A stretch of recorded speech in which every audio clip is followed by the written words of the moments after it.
Well, you only need the light when it's burning low. Only miss the sun when it starts to snow. Only know you love her when you let her go. Only know you've been high when you're feeling low. Only hate the road when you're missing home. Only know you love her when you let her go.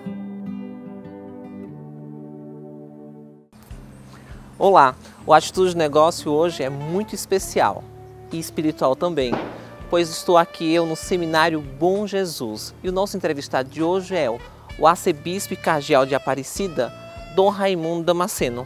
E nosso tema é Revolução da Igreja Católica. Você não vai perder, né? Pois é, o nosso programa de hoje vai ser dividido em 2 programas. É hoje e a terça-feira que vem, porque tenho certeza que o programa será rico e você, católico, não pode perder.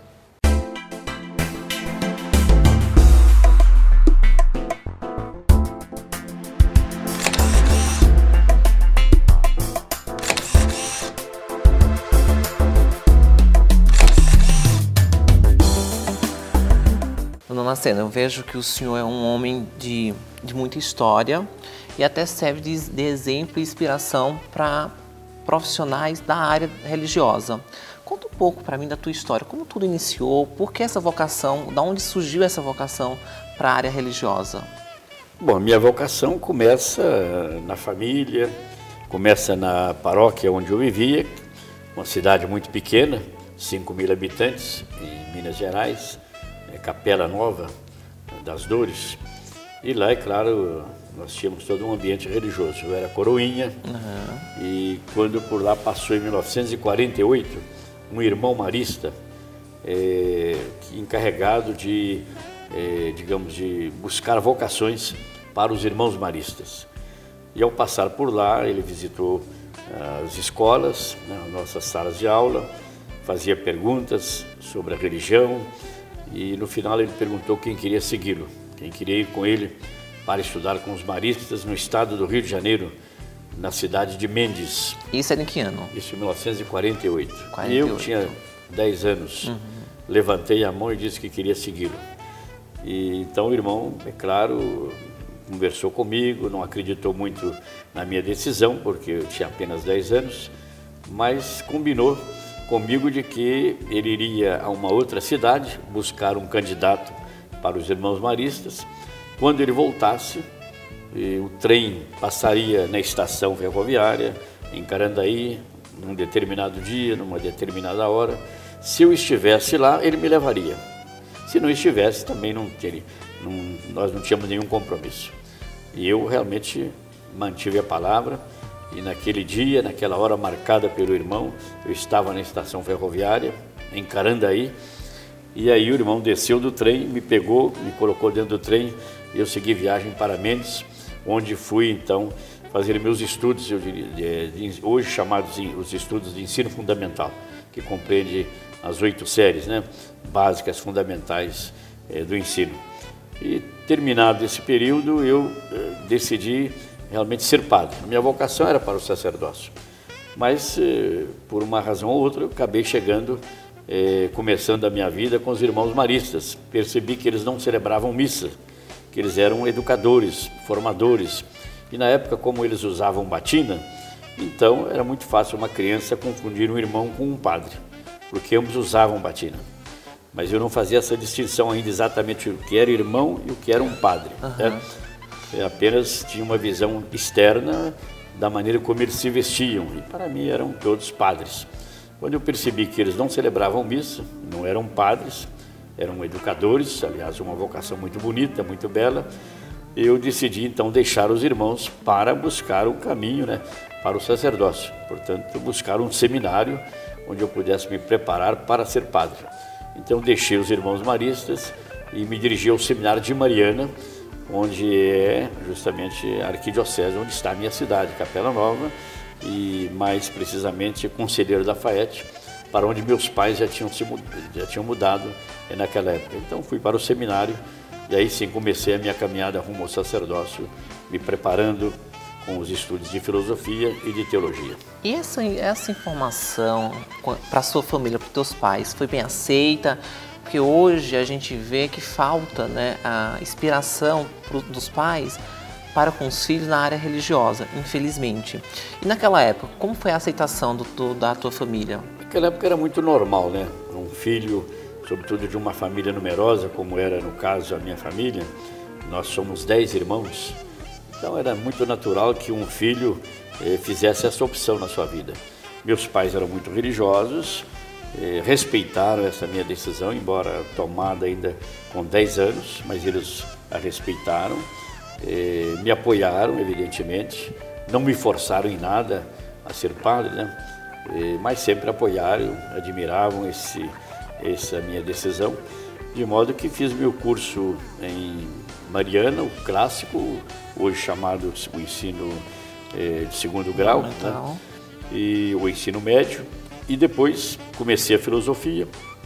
Quando terminei a filosofia, o meu bispo então de Mariana, o arcebispo de Mariana, Dom Oscar de Oliveira, já falecido, de feliz memória, me mandou para Brasília em 1960, exatamente no ano da inauguração da capital e da instalação da nova arquidiocese em Brasília. Ele, atendendo a um apelo do arcebispo de Brasília, me mandou para Brasília como seminarista, tendo concluído o curso de filosofia, para ajudar aquela igreja em Brasília que estava começando a lançar os seus primeiros fundamentos. Então fui para Brasília em 1960 e de Brasília o meu arcebispo me enviou para Roma para fazer a teologia em Roma, na Universidade Gregoriana. Então fiz meus estudos na Universidade Gregoriana. Terminado os estudos, eu fui à Alemanha aperfeiçoar um pouco a teologia, sobretudo no campo da catequese. E isso se deu em 1967, final de 1967. Regressei em 68 e fui ordenado então sacerdote em Conselheiro de Lafayette, onde já moravam meus pais já há muito tempo. E comecei meu ministério sacerdotal em Brasília a partir de 68. E aí também me tornei bispo auxiliar de Brasília por vários anos. Nesse período eu fui eleito secretário-geral do Conselho Episcopal Latino-Americano, que tem a sua sede em Bogotá, de 91 a 95. Quando regressei à diocese, fui eleito secretário da Conferência Nacional dos Bispos do Brasil, em 95, e por 2 mandatos, portanto permaneci como secretário até 2003, e como bispo também auxiliar da Arquidiocese de Brasília. Terminado o meu mandato de secretário na conferência, então, em 2004, o Papa João Paulo II me transferiu para a Arquidiocese de Aparecida. De modo que eu permaneci em Brasília mais ou menos 44 anos, isto é, de 60 a 2004, embora com um pequeno intervalo, né, no exterior, para o estudo da teologia e um aperfeiçoamento dos meus estudos também na Alemanha. Que na época, em Brasília, você foi o primeiro seminarista da Arquidiocese de Brasília. Fui o primeiro seminarista da Arquidiocese. Como justamente. É isso? Isso é uma honra, não é? Foi uma honra, sem dúvida nenhuma, mas não dependeu de mim. O Dom Newton, que era o primeiro arcebispo de Brasília, foi o primeiro arcebispo de Brasília, e ele fez esse apelo em 1960 em Curitiba, num congresso eucarístico internacional. Um apelo aos bispos que o ajudassem a começar a arquidiocese lá em Brasília, né, que foi inaugurada justamente com a inauguração de Brasília, no dia 21 de abril de 1960. Então, meu arcebispo, que tinha um número bom de seminaristas, de padres, né, Mariana é uma arquidiocese realmente muito rica em vocações sacerdotais, então ele disse ao arcebispo: eu mandarei para o senhor um seminarista concluindo a filosofia. E, de fato, ele cumpriu a palavra. Chegou ao seminário, pediu ao reitor e aos formadores do seminário de Mariana que escolhessem um aluno dentre os que estavam concluindo, né, o terceiro ano de filosofia. E o seu superior me chamou e disse que os padres julgaram que eu que deveria ir para Brasília. Eu aceitei esse convite com um espírito missionário e fui para Brasília em 60. Ali estava tudo no começo, né? Era poeira, né, em Brasília por todas as partes, né? E até a lembrancinha que se vendia em Brasília naquela época era uma garrafinha de poeira como lembrança de Brasília, né? Tanto era poeira em Brasília naquela época, porque tudo estava em construção. Em obra, né? Tudo em obras. E ali fiquei como seminarista, concluindo o estudo, como eu disse, na Europa, voltando como padre, bispo, até 2004. De modo que foi uma experiência muito rica, onde realmente criei muitas amizades, muitas raízes, de modo que quando terminar aqui a minha missão, né, como arcebispo de Aparecida, tenho o desejo de regressar novamente a Brasília. E quanto tempo o senhor está aqui em Aparecida? Eu cheguei aqui em 2004, estamos em 2013, então vamos completar já quase 10 anos. O ano que vem eu completo 10 anos aqui em Aparecida. Dom Raimundo, a gente fala sempre em bispos, em padres e em papas. Eu sou católico, mas muitas vezes eu me confundo. O que é que um bispo faz? O bispo é o pastor de uma diocese, isto é, de uma igreja local, de uma igreja particular, né? É um determinado território, com um determinado número de habitantes, né? E o bispo ali é aquele que preside esta igreja chamada particular, ou diocese ou arquidiocese. Ele conta com a colaboração dos padres, que colaboram com ele no governo daquela igreja, uma igreja que é composta de paróquias, pequenas porções, né, do povo de Deus, né, onde muitas vezes estão também presentes religiosos, religiosas, onde está presente, vamos dizer assim, o povo de Deus, né? E então, a ele, como bispo, que o Papa escolheu para aquela sede, cabe a ele, então, presidir esta igreja, dinamizar esta igreja, orientá-la, né, do ponto de vista pastoral, digamos, aprofundar cada vez mais a comunhão entre os padres, com o próprio bispo e com os fiéis daquela diocese. Portanto, é uma responsabilidade muito grande. O bispo é aquele que preside, é o pastor de uma igreja particular, que nós chamamos muitas vezes de diocese, ou também de arquidiocese, quando se trata de um arcebispo.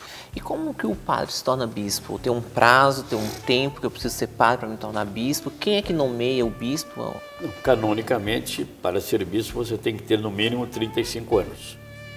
Hoje, normalmente, os bispos não são nomeados com essa idade. Digamos, há 50 ou 30 anos atrás, era até comum um bispo ser nomeado com 35 anos. Hoje, normalmente, a média para a nomeação de bispo está entre 45 e 50 anos. É a média hoje de idade daqueles que são nomeados bispos, né? E não há, digamos assim, além da idade, é claro que supõe que aquele que vai ser nomeado bispo tem uma experiência pastoral, tem uma boa formação acadêmica, intelectual, sobretudo no campo teológico e filosófico. E esta designação se faz através da anunciatura apostólica. É a anunciatura que recebe, né, que faz as consultas, recebe as informações e prepara todo um processo, entende, que é enviado a Roma para a congregação chamada para os bispos, e ali esse processo é examinado e finalmente se apresenta ao Papa uma lista de 3 nomes, para que o Papa tenha a liberdade de nomear quem ele desejar, entende? Mas ele pode nomear, inclusive, um nome fora daquela lista. O Papa é totalmente autônomo e livre para nomear os bispos, entende? E é a partir desse processo, então, que surge o nome, né, de uma pessoa para aquela ou para essa diocese. O Papa Bento XVI te nomeou cardeal. Quando você soube dessa notícia, qual foi a sensação? Você sentiu que estava literalmente sendo reconhecido pela Igreja Católica? Qual foi a sensação? Fala pra gente. Foi uma surpresa total. A nomeação de cardeal é exclusiva do Papa, né? Não há nenhum processo para a nomeação de cardeal como no caso dos bispos. Uhum. E então é uma decisão totalmente livre do Papa. Eu estava em Roma no ano de 2010, participando de um sínodo para a Igreja do Oriente Médio. Portanto, um sínodo onde se tratava dos problemas, né, da Igreja no Oriente Médio. Uma igreja que passa por muitas dificuldades, como todos nós sabemos, né, pela situação no Oriente Médio. Uma situação muito complexa, né? E, portanto, não se falava ali em nenhum consistório. O consistório é justamente esta reunião, né, dos cardeais, onde se designa os novos cardeais. E não se falava de nenhum consistório, quando eu fui chamado então à Secretaria de Estado do Vaticano, e lá recebi então com surpresa essa notícia de que o Papa Bento XVI tinha me escolhido para ser cardeal e de que isso aconteceria no próximo consistório que se realizaria no mês de novembro. Eu recebi a notícia no mês de outubro. E de fato então aconteceu, com muita surpresa, como eu disse. E vendo nisso uma bondade, né, da parte do Papa, um gesto de confiança também dele, uma bondade da parte de Deus e ao mesmo tempo vendo também nisso uma responsabilidade, uma vez que os cardeais são conselheiros, né, mais próximos, mais imediatos do Papa. E são aqueles que até a idade de 80 anos têm então esta competência também para eleger o Papa, no caso da vacância da sede de Pedro. E quando o Papa renunciou, o Papa Bento XVI renunciou, como foi para o senhor essa notícia? Uma surpresa sem dúvida nenhuma, embora nós soubéssemos que o Papa Bento XVI já tinha acenado para esta possibilidade. Ele já havia acenado numa entrevista com um jornalista alemão, caso ele viesse faltar as forças, as energias necessárias para governar a Igreja, ele poderia então renunciar ao cargo. Então ele acenou para esta possibilidade. Mas eu creio que ninguém pensava que isso se daria, digamos assim, de uma maneira tão rápida, né? Tão próxima. E de fato aconteceu. Mas o motivo foi justamente isso. O Papa mesmo justificou a sua renúncia. Ele já estava sentindo falta, né, de energia, tanto de forças físicas como de energia, digamos assim, mental, né, psicológica, para poder conduzir a Igreja numa situação tão complexa e com tantos desafios que o mundo de hoje estava apresentando. Eu creio que o gesto do Papa surpreendeu a todos, porque foi um gesto de coragem e um gesto também de humildade da parte do Papa, percebendo, digamos assim, suas limitações, né, físicas, mentais, embora o Papa estivesse lúcido completamente. Ele então julgou que era melhor para a Igreja ele deixar o cargo e passar essa responsabilidade para o seu sucessor que viesse a ser eleito. E assim aconteceu, como nós sabemos, né, no mês de fevereiro, né? E a renúncia se deu no dia 11, né, de fevereiro, a renúncia, mas ele deixou o cargo no dia 28 de fevereiro, portanto, no último dia do mês de fevereiro de 2013, e quando então houve a convocação de um novo conclave para a eleição do seu sucessor, enfim, de um novo Papa. Essa notícia, o senhor acha que abalou um pouco a Igreja Católica? Não, não abalou a Igreja propriamente, porque o Papa, ele é um instrumento, né, nas mãos de Deus para conduzir a Igreja como pastor, né, de toda a Igreja. De modo que quem conduz a Igreja é Jesus Cristo. A responsabilidade da condução da Igreja é de Jesus Cristo, em primeiro lugar, do Espírito Santo que a guia, que a ilumina na sua caminhada histórica. O Papa é um instrumento, é claro, é aquele que representa Cristo para nós, né? De uma maneira visível, é aquele que sucede a Pedro na cátedra de Roma, na diocese de Roma. Por isso o Papa, ele é bispo de Roma, e uma vez bispo de Roma, ele se torna também o pastor de toda a Igreja, né? Da Igreja Universal. Mas ele é sempre um instrumento nas mãos de Deus, assistido por uma graça especial, assistido pelo Espírito Santo, para que justamente ele seja aquele princípio e fundamento da unidade visível da fé na Igreja. Cabe a ele confirmar seus irmãos na fé, manter a unidade da fé na Igreja e conduzir aí com responsabilidade maior, né? Juntamente com os bispos que formam o colégio episcopal, do qual ele é a cabeça, o Papa, conduzir essa Igreja. Mas quem a conduz em primeiro lugar é Jesus Cristo. E olha só, eu acho que nós católicos temos grandes dúvidas sobre o conclave. Dom Damasceno, você pode falar um pouco sobre o que seria o conclave, como é que funciona? O conclave é uma reunião de cardeais para a eleição de um novo Papa. Quando a sede de Pedro, né, fica vacante. Isso pode acontecer com a morte do Papa ou acontecer com a renúncia do Papa, como foi o caso agora do Papa Bento XVI. Então, se convoca um conclave, participam do conclave para a eleição do Papa apenas os cardeais que estão abaixo de 80 anos de idade. Os que estão acima de 80 anos não participam do conclave, isso é, não elegem o Papa. O conclave tem dois momentos, eu diria. O primeiro momento é o que nós chamamos de reuniões gerais de congregação, isto é, reuniões de cardeais. Nessas reuniões podem participar também os que estão acima de 80 anos. E nessas reuniões se tratam, então, dos problemas da igreja, dos grandes desafios que ela enfrenta. Se trata um pouco da organização, da estrutura da igreja, sobretudo da Cúria Romana, que cabe a ela prestar um serviço ao Papa no governo da igreja. E depois, em geral, procura-se também, olhando, projetando para o futuro, dar, de certo modo, um perfil um pouco, digamos assim, daquele que poderia ser o Papa, né, eleito. Então, nessas congregações, nós tivemos 10 congregações, isto é, 10 reuniões de cardeais, e essas reuniões precedem ao conclave propriamente dito. O conclave, então, quando nós entramos em conclave, então já não há discussões, entende? É apenas um momento de oração, de reflexão e de eleição já do Papa. E esse conclave se dá na Capela Sistina, onde os cardeais se reúnem, a portas fechadas, só participam os cardeais, e ali então se faz as orações normais durante o dia e começa a eleição propriamente dita.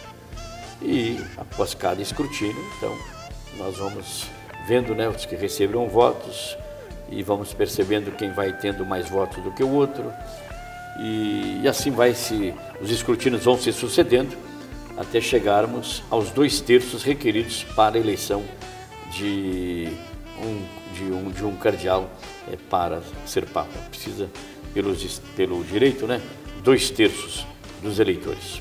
É claro que pode haver mais de 2/3, mas ao chegar aos 2/3, já o cardeal está eleito, e isso aconteceu no 5º escrutínio com o Papa Francisco. Portanto, no segundo dia, no último escrutínio do dia, o 5º escrutínio, o Papa Francisco já estava eleito, e naquela mesma tarde, naquela mesma noite, ele já se apresentou aos fiéis que estavam reunidos na Praça de São Pedro. Esse momento que o cardeal Jorge Mário foi escolhido Papa, como foi dentro do conclave? E qual foi a atitude do Papa Francisco naquele momento? Eu creio que, por parte do Papa Francisco, uma atitude de total surpresa, porque ninguém se candidata a ser Papa, entende? E ninguém espera também ser Papa. Tamanha é a responsabilidade, tamanho é o trabalho, de modo que também ninguém se julga digno e capaz, né, de exercer esta função na igreja, a mais alta função na igreja, de maior responsabilidade. Então ele foi surpreendido com a eleição, sem dúvida nenhuma. É claro que a pessoa, à medida que a eleição vai se procedendo, a pessoa imagina que ele pode ser eleito pelo resultado, né, dos escrutínios, da votação, e pode, quem sabe, de certo modo, ir se preparando um pouco, né, espiritualmente e psicologicamente para o resultado final da eleição. Mas, de qualquer maneira, sempre é uma surpresa, entende? Porque não há campanha, não há lobby, né, para eleger um Papa. Cada um elege livremente, individualmente, não há conchavos, né, políticos, e cada bispo, ou melhor, cada cardeal, leva o seu voto escrito, né, o nome apenas do candidato, ele não assina, porque o voto é secreto, e ele coloca aquele voto na urna, dizendo de que ele considera aquele candidato no qual ele está votando como o melhor candidato, e o faz perante Deus e perante a sua consciência, sem nenhuma injunção política, sem nenhuma influência externa, entende? E a prova disso foi que o resultado do conclave não coincidiu com aquilo que a mídia falava, né, dos possíveis candidatos a Papa. Foi uma total surpresa também para a mídia, o nome do cardeal Mário Bergoglio. E eu me lembro que muitos diziam que na Praça de São Pedro, quando ele se apresentou, ou quando o Papa, ou melhor, o cardeal foi anunciar a eleição e o nome do eleito, diz que os jornalistas todos estavam surpresos na praça, perguntando um ao outro: quem é esse Bergoglio?